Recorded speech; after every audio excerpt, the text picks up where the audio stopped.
Artinya apa? Ini keyakinan yang batil, membantahnya tidak perlu pakai ayat Quran. Ayat Quran terlalu mulia untuk membantah kebatilan ini. Maka batil ini cukup dibantah dengan berak.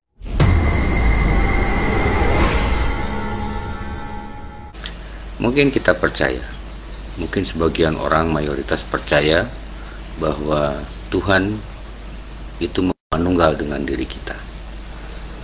Yang kedua, ada yang disebut sebagai manunggaling kaula Gusti. Kemudian juga dikatakan dalam masyarakat Muslim bahwa Tuhan tidak jauh, bahkan lebih dekat dari urat lehermu. Pertanyaannya, ketika kita melakukan sembahyang, sebetulnya apa yang kita sembah? Sedangkan Dia ada bersama kita, ada dengan diri kita, tidak ada jarak antaranya. Maka bagi mereka yang melakukan sembahyang, sebetulnya menyembah apa dan menyembah siapa? Ada kekeliruan sebagian orang. Dia katakan ruh itu dari Allah.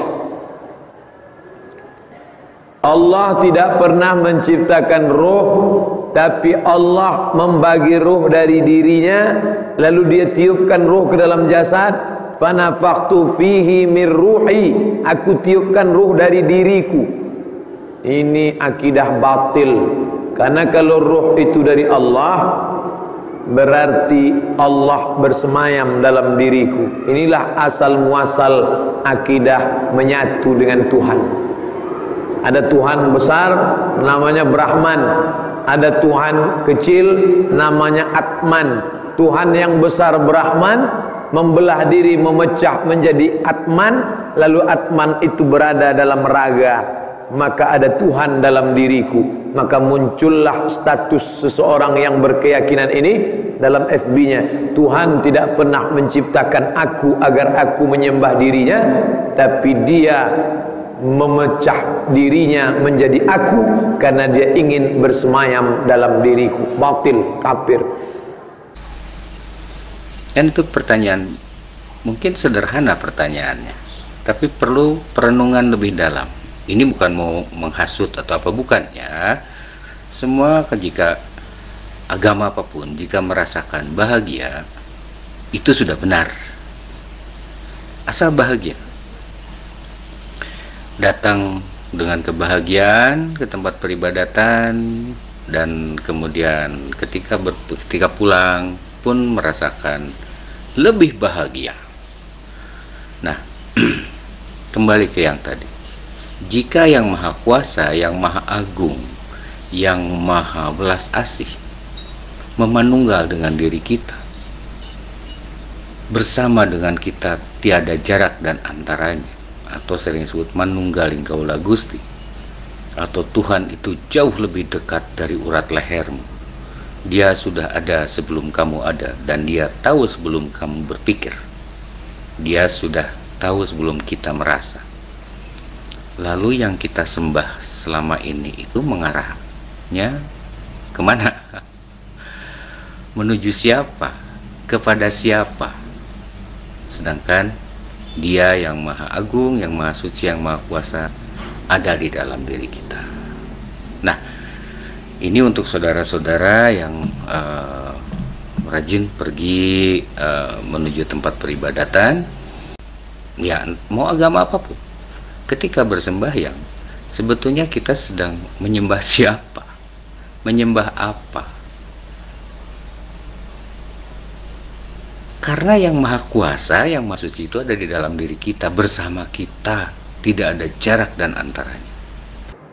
Tuhan yang besar Gusti, Tuhan yang pecahannya kaulo, manunggaling kaulo Gusti, menyatu Tuhan besar dengan Tuhan kecil. Kalau sudah aku menyatu dengan Tuhanku, maka solat pun tidak lagi ada, karena Tuhan tidak menyembah Tuhan. Batil.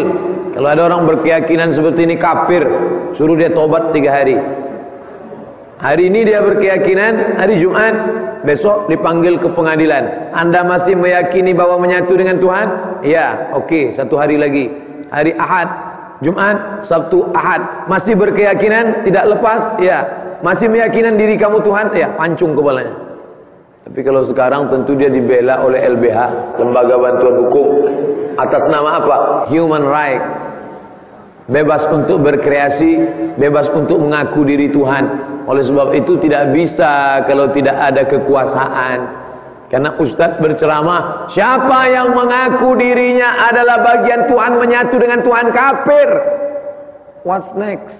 Setelah itu apa? Apa selesai dengan ceramah mikrofon 1000 watt? Kan tidak, harus ada hukum. Makanya hukum itu apa? Negara. Negara itu menurut Imam Al-Mawardi adalah siyasatuddin wa hirasatud daulah. Fungsi agama yang pertama siyasatuddin, mengatur agama, wa hirasatud daulah, menjaga negara. Kalau sudah agama tidak bisa diatur dan negara tidak bisa dijaga, maka hilanglah fungsi negara. Menurut Imam Al-Mawardi dalam kitab Al-Ahkam As-Sultaniyah, seorang penyair ini asal muasal kaji, karena banyak orang mengaku dirinya adalah Tuhan. Seorang penyair yang berkeyakinan bahwa dia berasal dari Tuhan, Tuhan tidak pernah menciptakan dia, lalu dia pun bersyair, aku sedih melihat Tuhan tiba-tiba jatuh ke lantai. Kapan munculnya ide membuat syair itu? Ketika dia sedang berada di barbershop, sedang pangkas, dia lihat jatuh rambutnya ke lantai, maka dia katakan, aku sedih melihat Tuhan jatuh ke lantai, tapi kemudian aku tersenyum karena yang menyambut di bawah juga Tuhan. Maksudnya apa? Bumi juga bagian dari Tuhan. Ini yang disebut dengan keyakinan isyraq. Isyraq, emanasi. Tuhan tidak pernah mencipta, ini hanyalah pancaran dari Tuhan. Alam semesta ini adalah pancaran dari Tuhan, emanasi. Yang satu lagi meyakini namanya faydan. Faid artinya melimpah, banjir. Ini air, lalu kemudian air ini melimpah, limpahan dari air juga air. Ini air besar, ini air kecil. Malah jadi air besar, air kecil jadinya. Ini air yang melimpah, limpahannya menjadi air juga, maka air ini bisa menyatu dengan air ini. Teori kedua sama, datangnya dari mana? Yunani kuno, karena pada abad kedua Hijrah ketika filsafat masuk ke dalam Islam, sampah-sampahnya ikut juga, termasuk filsafat yang disebut dengan menyatu dengan Tuhan, yang disebut dengan panteisme. Pan artinya menyatu, te Tuhan, isme keyakinan yang meyakinkan, yang meyakini bahwa menyatu dengan Tuhan. Ini adalah Tuhan, ini adalah makhluk, karena dia adalah limpahan dari Tuhan. Lalu Tuhan ini bisa menyatu dengan ini karena dia sama jenisnya. Maka ini batil dalam Islam. Makanya dalam Islam digunakan kata khalaqa, huwallazi khalaqa lakum, dia sudah menciptakan untuk kamu. Wallazi khalaqakum, dia yang menciptakan kamu. Tidak ada ayat Quran mengatakan aku tidak menciptakan kamu, tapi kamu adalah hasil dari membelah diri dari diriku. Batil. Ini pokok pangkal awal kaji masalah ruh, karena banyak orang mengaku ruhnya adalah bagian dari Tuhan. Na'udzubillah. Ada salah seorang berkeyakinan bahwa dirinya Tuhan. Dia tidak mau datang ke saya, karena kalau dia datang ke saya, langsung saja saya masukkan ke neraka jahanam. Maka dia datang ke dosen filsafat, kebetulan teman, sahabat dekat saya, S2 dari McGill University dan dari IIU, ISTEC, International Islamic University, jurusan filsafat. Dia tidak jawab pakai ayat, tidak jawab pakai hadis. Dia minta ruang duduk bersama berdua. Jadi bapak meyakini bahwa bapak adalah Tuhan, ya, karena Tuhan tidak pernah mencipta saya, maka saya adalah bagian dari Tuhan. Jadi menurut keyakinan bapak, kalau bagian dari Tuhan adalah Tuhan, ya, maka bapak adalah bagian Tuhan, ya, karena bapak adalah bagian Tuhan, maka tidak perlu menyembah Tuhan, tidak perlu. Kalau begitu yang keluar dari diri bapak juga adalah Tuhan, ya. Bapak berak tadi pagi, dia tidak gunakan kata yang lembut, sengaja dia gunakan kata berak. Bapak berak tadi pagi, iya. Kalau begitu berak bapak adalah Tuhan. Patah, 2 kali pukul jatuh. Kalau sempat dia mengatakan aku adalah Tuhan, kencing dan taiku juga Tuhan, maka Tuhan semuanya. Artinya apa? Ini keyakinan yang batil, membantahnya tidak perlu pakai ayat Quran. Ayat Quran terlalu mulia untuk membantah kebatilan ini. Maka batil ini cukup dibantah dengan berak, selesai.